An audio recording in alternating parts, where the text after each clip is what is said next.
A lot of people at my age wouldn't be thinking about how much farther you could go. And I go, why not? What's to hold me back? Why wouldn't I try? I mean, and if you don't try, you'll never know. And I'm always for trying new things and just see what I can do.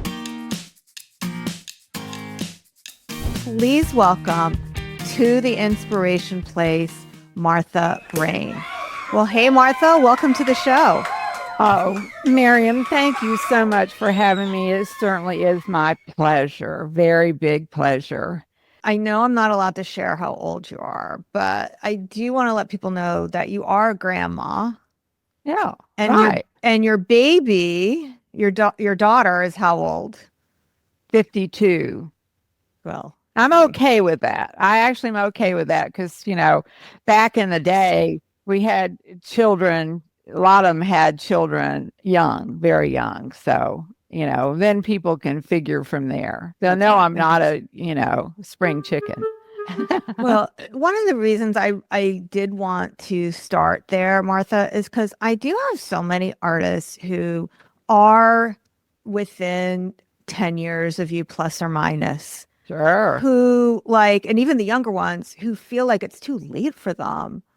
And when did you start focusing on your art? When I was 50. Okay. So yeah. And you've really come a long way. This wasn't in your bio, Martha, but you're represented by more than one gallery. Right. And you've had some recent success since you've joined the Artist Incubator. Oh, definitely. Let's talk about that. Okay. The recent ones have been, well, I want to go back just a little bit before the recent successes. I think that what you have done was to set up the stage for the recent successes. Okay. So that's a good point. Let's circle back, because I do like to normally start in this place, is what things were also like before you joined. Because often I'll have a guest on the podcast, an Artist Incubator success story. Right. And what goes through my listeners' minds is that, well, she was always successful. And you have had a lot of success. Yeah. But I do want to paint like a truer picture of like what it was like before you joined and what led you to that decision to make that jump. Oh, definitely. That's what I feel, I feel really comfortable in sharing that, because I had been successful and I had sold a lot of paintings, but I also realized that I was not up to date with the current technology of selling online and having an online presence of something deeper. So that is where I came in to looking for some good sales and marketing, current, up to date, that would help me make the next leap, which has been the case. So even though I had a website, I needed to do a lot of changes to make it more up to date. I was interested in publicity.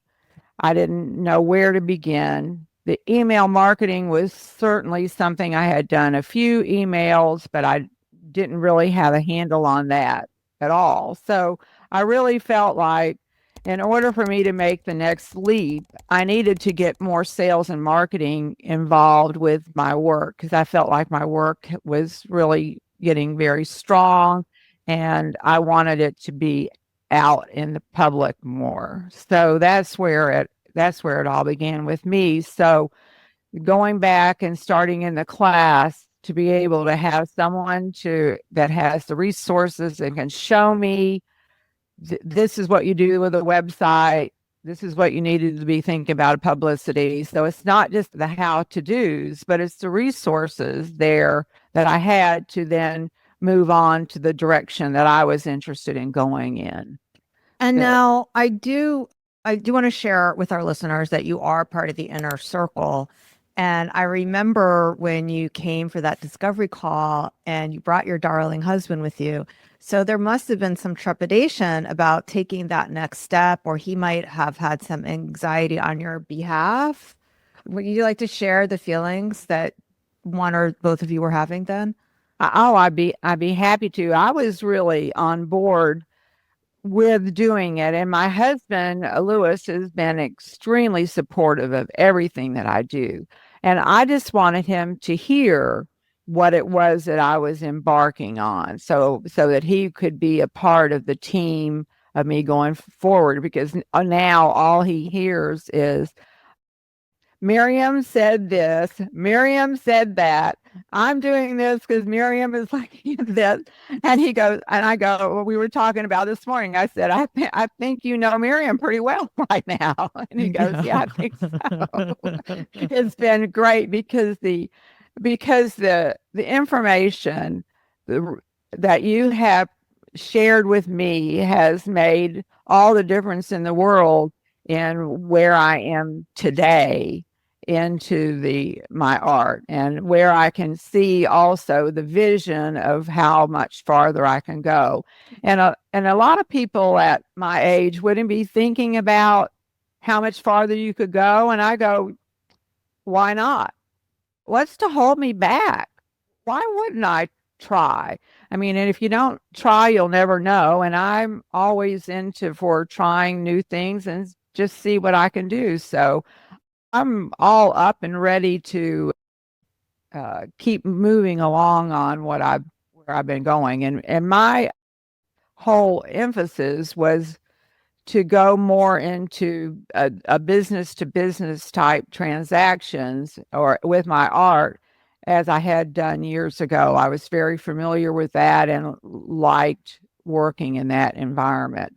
So I'm in galleries. I also now am going to drop a collection to a national fine art print that does business to business transactions, which I'm thrilled. I'm working on the collection now, and that should drop sometime this summer. So That is the organization that's in Atlanta, correct? that's correct. Level 57. Congratulations. Can you share some of those details you've shared previously with me about like what kind of reach that this organization is able to do for you? The Level 57, as I said, is a national company. They're the biggest fine art print company in the U.S., but they do all business to business. So they sell to some retailers like Ethan Allen, as an example, and they also sell directly into healthcare, hospitality, and those type of markets. So and they're also expanding internationally. So I feel that my work will be shown across the United States, which was one of my goals about the type of work I'm doing now, is that it's based in a very positive, happy type pieces. And so just like you can see in the background, there's my happy bluebirds. And I just enjoy sharing those and hopefully bring some happiness or some, smile to people's faces. That's just what I'm about. Okay. What has been your biggest surprise, Martha, about what you've learned through the incubator and the inner circle in terms of how to present yourself and your marketing and your sales? Oh, the biggest surprise. I think the biggest surprise has been my change in my mindset. The mindset is integral in making anything happen. And I think that your programs like your Ask Miriam Anything, and of course in the inner circle where we get direct contact with you as to what else we should do. But I have to say, to begin with, I was concerned that maybe I bit off more than I could chew.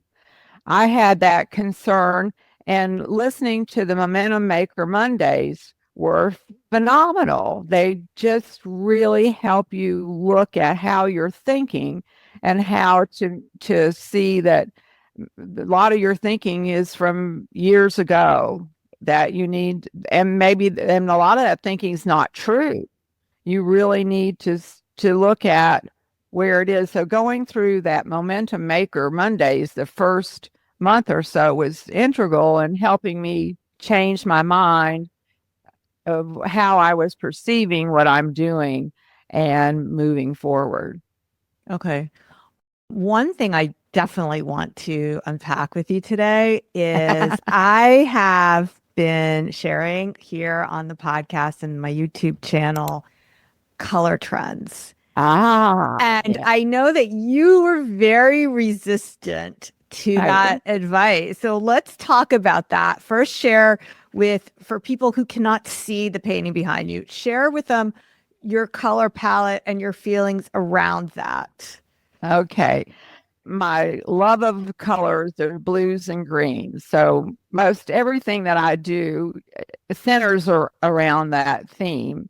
And so when the brown tones came into being the color trend, mocha, something mocha, you had said to me, "Oh, well, you need to integrate that." And I went, "That's not one of my colors." That was my very first thing. Like, no, I don't do that. And then I got to thinking about it, and I said, "Well, no, I'm up to the challenge. How would I integrate that into my work?" So I started to really think about it, and then especially with the level 57 and it being into the national market and into interior decorators and things, I said, you really should figure out how that goes. And I like the color, but I just haven't integrated it with my work.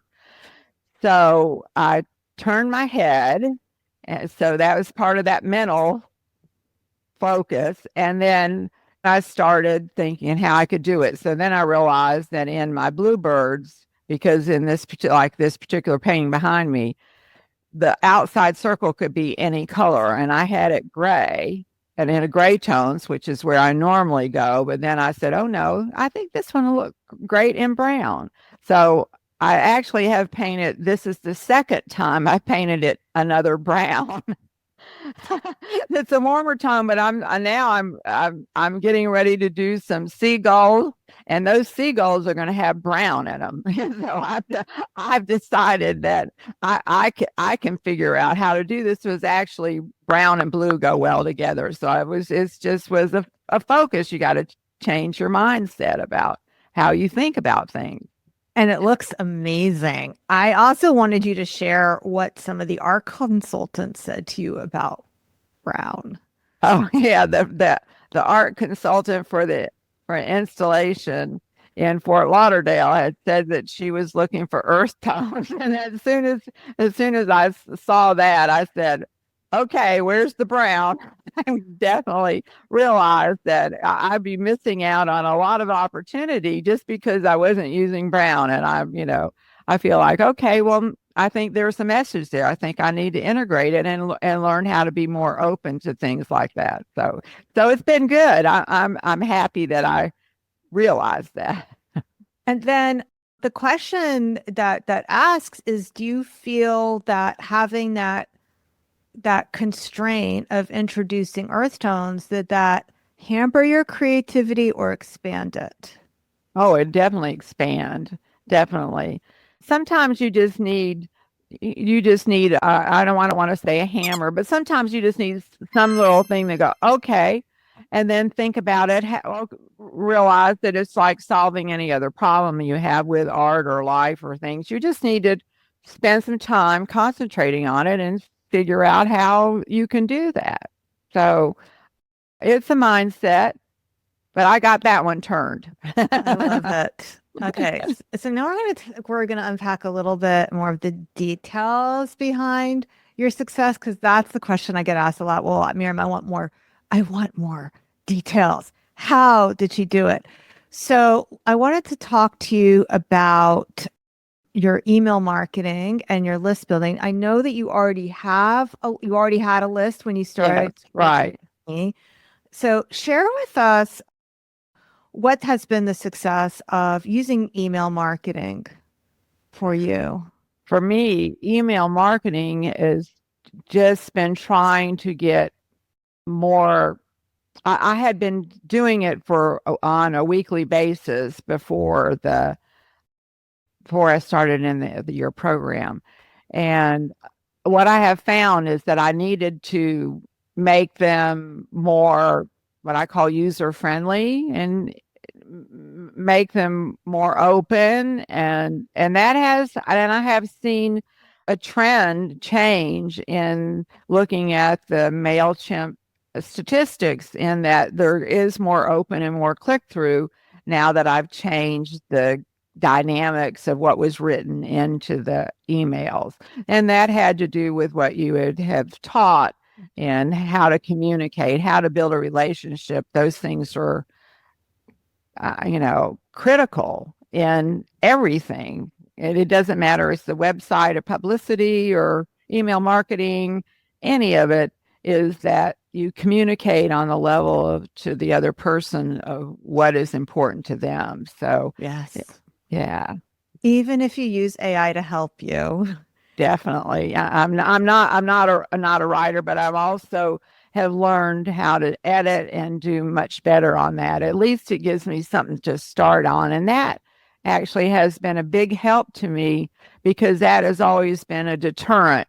Because when I go to think about writing, which is not my strong point, I go, oh, what am I going to write?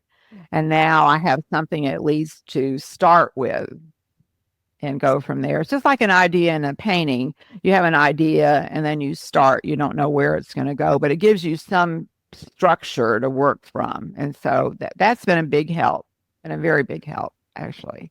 Let's see if we can, before we wrap up, give 3 tips that listeners can use in terms of how to change their emails. Because sometimes I'll hear from people who they read my book, or even sometimes people inside the incubator be like, I think I'm doing everything right, but really they're just missing something that's a little bit of a nuance. That is one of the benefits of when you do upgrade to Inner Circle, is you do get my eyes on your email. So I can point out to you like, oh, remember I told you this one thing, here's where you can make it better. All right, so let's start with tip 1, email subject line. Do you remember what it was before and then how we've changed it? Yes. Okay. Well, I have always had the subject line to be an emoji heart, and it used to say new painting and emoji heart. So I had the 2 red hearts up, and I used that actually as my branding, so that when it came through on the email, you would notice those 2 red dots, which by the way, the emojis were a great idea. However, tell us what you've changed. Oh, I've tried to change it to little queries as to how they might want to open it and look at it further. So I've changed the writings of them, of using words that make you go, I wonder what she's talking about, more than anything else. Yeah. So what I had pointed out to Martha is that she was using the words new painting every single time. Right. And people won't necessarily be curious then to open the email. And this is a big mistake I see, not just with artists, but other people too. There's a pretty well-known decorator I follow, and she does a good job with the email itself, but her subject line is from the desk of every single time. And that doesn't really make you want to open the email, because all the subject lines are the same. Okay, so that's tip number 1. Vary your subject line. All right, let's talk about tip number 2.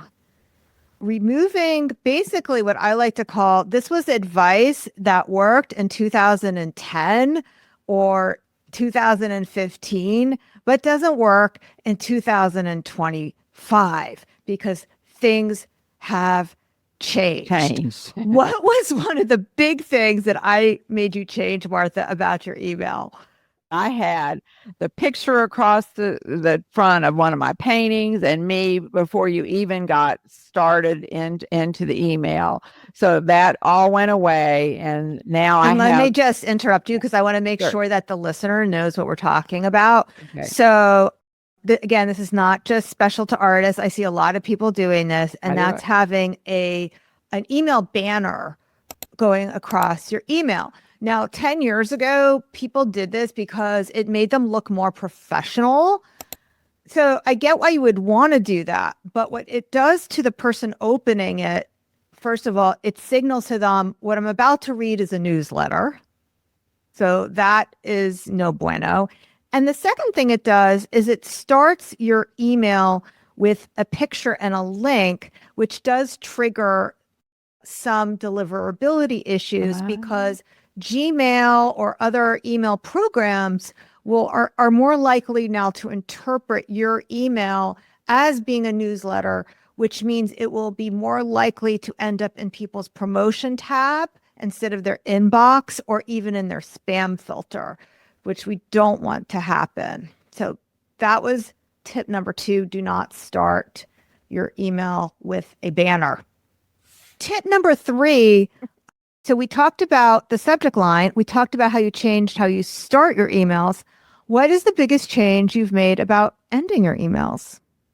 Ending my emails, I didn't have anything except for my address and how to get in touch with me, the general things. So what Miriam had said to me is that you need to have a mini bio. So now I have written a mini bio and put it at the end of the email. And I realized that that was really what should always have been there, because most of the time people will get on and find you in different ways, but they really don't know much about you. And this is your chance to tell more about your story. Yes. And also, sometimes they get on your email list and they forget how they got on your email list. And it's a great way to remind them who you are. And I always think it's a great idea in that little mini bio to put a nice, happy, smiling picture of yourself, because it just helps remind the person reading your email that there's a human being on the other side. Right. In my heart, I cannot thank you enough.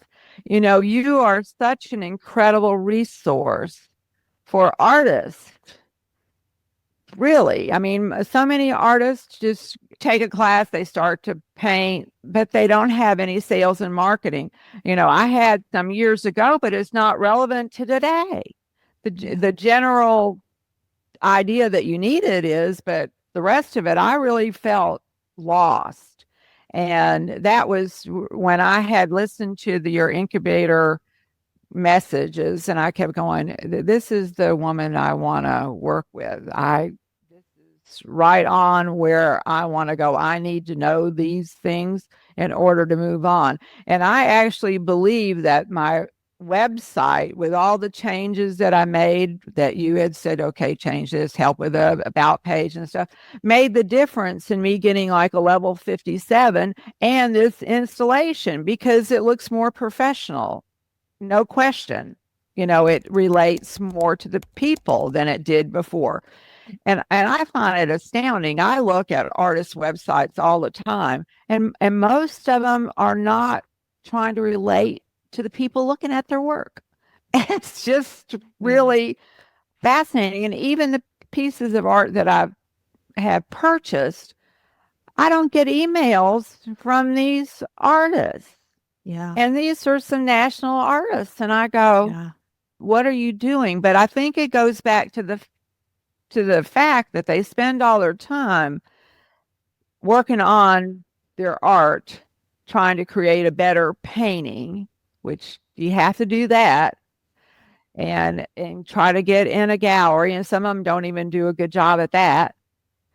And they're not doing the sales and marketing, and they're not reaching out to get that. But I don't, like I said, until I came across you, I'm like going, your demeanor, you have such a great way of relating with people. When I listen to how you speak with me and how you speak with the others, you always have a kind heart. And that means a lot to me too, is that you're trying to build them up, and that's part of what your job is, and you do a great job of that. I just go, I can't, for me, one of the motivators is I spent so much money, but I damn sure I'm going to get my money's worth. It's like I said, I don't know if I said this to you and Lewis, but I say this to people when they ask me what % of people get the results. I said 100% of the people who do what I say. Exactly. And that's the problem, is that when people ask me that question, is like, well, how am I supposed to answer that? Because not everybody takes my advice. And I appreciate what you shared. I know I'm very direct. Oh, you have to be. I don't sugarcoat things just because I like to receive direct feedback and not second guess it. Me too. So Me too. it's I too hard to understand. get lost in the subtleties when you're trying to be nice and people miss out on what you're really trying to tell them. Right. No, I know. I think you do a fantastic job, and I realize that it's mostly mindset. Yeah. Mindset is the problem. Mindset A is lot more than people want to. ever. Yeah. And I do tell people that as they go through the boot camp, but I know that people want to hear mostly about the money, and they don't understand like how much they are sabotaging their own success. So And I understand it too, because I know that I've had to push through at times too. So I mean, everybody does. I know everybody you have does. too. Me I too. know it. Right. No, right. Because You we all do. We're not like, we haven't reached. We're not a robot. Exactly. We're not a robot, and we haven't reached that evolved nirvana state. So we're all working. Exactly, up there on the top of the pyramid. Right. Yeah. Right. I know. I know. I just find it. I just have found the whole experience just extremely fascinating. Actually, I've enjoyed seeing what other people have to say, what they do, because I don't have that connection of artists here in Gainesville. And I had tons in Charleston when I was there. But yeah, it's just really different. I need it. I'm not going to spend all my time trying to hunt the internet and try to find this when that's your bag. It's my job to do that for you. And also because I work with so many artists, I see what other people are trying. So, and what works and what doesn't across, not just for myself. Now, I brought 20 years of my own experience, but now I have the experience of working with dozens of other artists and seeing what works and what doesn't work across many different genres. Well, it's not only that, it's how you've built your business. That's what I look at too. I go, oh, well, listen, because of the software company I had, I understand how many challenges there are to getting a business going, getting it started, keeping with it in your mind, how you have to keep, plugging through things and hopefully that you're on the right track. And then you go, okay, well, that didn't work. Let me go over here. And there's a lot of maneuvering to go on in doing that. So, my hats go off to you in that regard too, is how you've built your business and what you've done. I mean, I go, this chick is yeah. So I can sing your praises all day long. Thank you, Martha. All right, Martha, is there anything else you want to share with artists out there before we end this podcast? I do. I said, I've thought a lot about this and being on the podcast that, we take a lot of art classes and things to get our art better, but we really need to also make sure that we take some classes in sales and marketing. And particularly with you are focusing on art, and it makes it easy for people who are not familiar with sales and marketing, have not been doing sales and marketing, to be able to integrate their art with it. They don't have to say, oh, this is another subject. You're talking about art, and you keep reiterating the different things that are going on in the art world, which I find just really fascinating. And I think that you just have to do it. You have to be positive. You have to try new things and just see what happens, because if you don't try, you'll never know. All right, Martha, thank you so much for being on today's show. Oh, thank you. So much fun, and it's been such a privilege to coach you on your journey. All right, everyone. Thank you for being with me here today. And I will see you the same time, same place next week. Until then, stay inspired. Bye for now.